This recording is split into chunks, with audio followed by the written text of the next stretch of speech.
Hello everyone, welcome to my new blog. তো এখন বাজে হচ্ছে সকাল 11টা। আর আমি এতক্ষণ বিহানকে খাওয়াচ্ছিলাম, কাজ করছিলাম, সেজন্য আমি আর ভিডিওটা স্টার্ট করতে পারিনি। তো আজকের দিনটা কীভাবে কাটে সেটাই তোমাদের সঙ্গে আজকে শেয়ার করবো। আর কিছুদিন আগের কথা, মানে কিছুদিন আগে একটা ঘটনা ঘটেছে, সেটা তোমাদের সঙ্গে আজকে শেয়ার করবো। সেটা হচ্ছে গিয়ে আমার এক জায়গায় নিমন্ত্রণ ছিল দুপুরবেলায়, মানে একটা শ্রাদ্ধ বাড়ির। তো আমি তাড়াতাড়ি করে বিহানকে স্নান করি, তখন বাজে সকাল না দুপুর 12:30।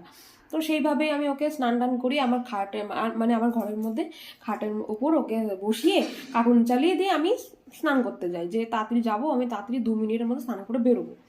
তো কোনোভাবে হয়তো আমার ফোনটা লক হয়ে যায়, সেই জন্য মানে বিহান তো আর ফোন লক খুলতে পারে না। তো ও কী করেছে, ও আমাকে ডাকতে গেছে, তো আমি বেরোচ্ছিলাম না বলে কী করেছে, বাইরের থেকে বাথরুমের দরজাটা ছিটকানি দিয়ে দিয়েছে আর কি। তো দিয়ে দেওয়ার পর যখন আমি বেরোতে যাই, ওই যে হাসছে দেখো, তো যখন আমি বেরোতে যাই তখন দেখছি যে মানে বেরোতে পারছি না, তখন দেখছি মানে চিটকানি দেওয়া। এর আগে একদিনকে এরকম চিটকানি দিয়ে দিয়েছিল, সেদিনকে খুলে দিয়েছিল, কিন্তু সেদিনকে আর খুলছিল না। সেদিনকে মানে 10 মিনিট মতো বাথরুমে আটকা পড়েছিলাম। তো আমার 2.5 বছরের ছেলে, মানে আমার বিহানের বয়স হয়েছে 2.5 বছর। তো 2.5 বছরের ছেলে আমাকে শিক্ষা দিয়েছে যে বেলায় স্নান না করে সকালবেলা তাড়াতাড়ি করে ঘুম থেকে উঠে কাজ টাজ সেরে স্নান করে নাও, কারণ নাহলে আমি তোমার বাথরুমের দরজা বাইরের দিয়ে আটকে দিয়ে দেবো আর কি। তো সেদিনকে এমন একটা পরিস্থিতি হয়েছিল, সেদিনকে আমি ডাইনিংয়ের দরজাটা ভিতর দিয়ে দেওয়া ছিল, মা এসেও দরজাটা খুলতে পারতো না যদি বিহান না খুলে দিত। তো আমার খুবই শিক্ষা হচ্ছে।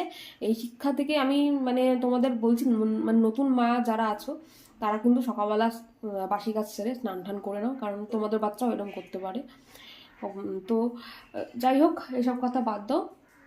বিহানের তো খাওয়া হয়ে গেছে, এখন আমি খেয়ে নেবো। তো চলো আমি খেয়ে দিই নি, তারপর তোমাদের সাথে কথা বলছি। তো এখন বাজে সকাল 11টা, আর বিহানের খাওয়া দাওয়া কমপ্লিট হয়ে গেছে, মানে সকালের খাওয়াটা হয়ে গেছে। আর এই যে এখানে দেখতেই পাচ্ছ জল নিয়ে আমি ঘুরছি ওকে জল খাওয়াবো বলে। তো চলো ওকে জল টল খাইয়ে আমি খেয়ে তারপর তোমাদের সাথে কথা বলছি। তো চলো দেখতে থাকো।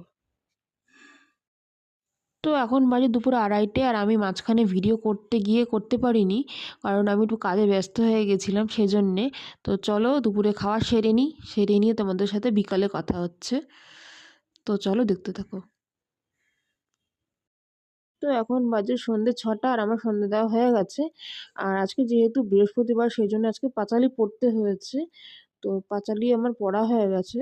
তো আমি এখন ঠাকুরকে শয়ন দেবো, তো শয়ন দিয়ে তারপর তোমাদের সাথে কথা বলছি। ভাবি সুন্দর করে একটা ব্লগ বানাবো, কিন্তু 3 মিনিটের ভিডিওতে আমি ভালো করে ব্লগ বানাতে পারি না। তো যাই হোক, আজকে ভিডিওটা এখানে শেষ করছি, দেখা হবে নেক্সট ভিডিওতে। তোমাদের যদি আমার ভিডিও ভালো লেগে থাকে অবশ্যই একটা লাইক দিয়ে দিও, কমেন্ট করে দিও কেমন হয়েছে, আর আমার চ্যানেলটা সাবস্ক্রাইব করে দিও। টাটা।